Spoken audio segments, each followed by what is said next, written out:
بسم اللہ الرحمن الرحیم۔ السلام علیکم محترم ناظرین، ہم قرآنک وظائف میں آپ کو خوش آمدید کہتے ہیں۔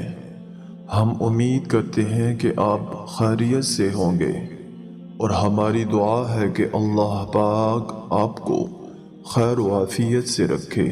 محترم ناظرین، اسلامی سال کے 7ویں مہینے کا نام رجب المرجب ہے، اور اس نام کی وجہ تسمیہ یہ ہے کہ رجب ترجیب سے ماخوذ ہے، اور ترجیب کے معنی تعظیم کرنا ہے۔ یہ حرمت والا مہینہ ہے۔ اس مہینے میں جدال و قتال نہیں ہوتے تھے، اس لیے اسے اسم الرجب بھی کہتے ہیں کہ اس میں ہتھیاروں کی آواز نہیں سنی جاتی تھی۔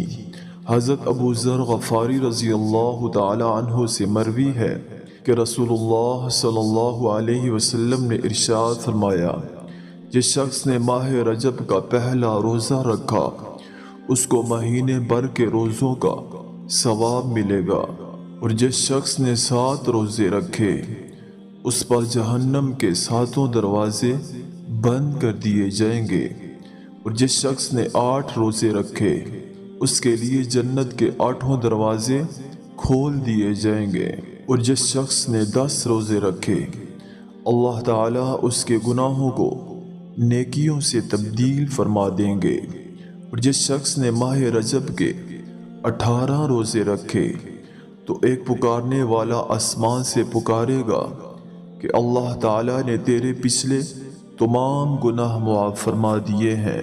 تو پیارے دوستو، آج کی ویڈیو میں ہم آپ کی خدمت میں ایک بہت ہی مجرب وظیفہ لے کر حاضر ہوئے ہیں۔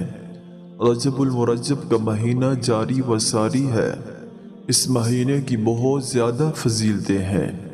اس مہینے میں زیادہ سے زیادہ عبادات کریں تاکہ آپ کو اس کا اجر و ثواب مل سکے۔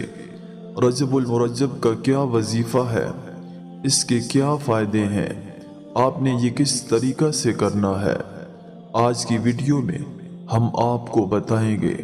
روزانہ روٹین کے ساتھ پڑھنا ہے کہ 1000 مرتبہ اللہ تعالیٰ کے 2 نام یا حی یا قیوم کو ایک تصور کر کے پڑھنا ہے۔ روزانہ 1000 کسی بھی وقت پڑھ لینا ہے، زیادہ ٹائم نہیں لگے گا۔ آپ نے اس پورے مہینے میں 3 روزے رکھنے ہیں۔ آپ نے روزانہ آدھا گھنٹہ درود شریف بھی پڑھنا ہے۔ روزانہ 2 رکعت نفل بھی پڑھنے ہیں۔ 2 رکعت نفل اس طرح سے پڑھنے ہیں کہ الحمد شریف کے بعد آپ نے قل هو اللہ احد 21 مرتبہ پڑھنا ہے، جو کہ آپ نماز میں پڑھتے ہیں۔ نماز پڑھنے کے بعد 10 مرتبہ درود پاک بھی پڑھنا ہے۔ پھر آپ نے دعا کرنی ہے۔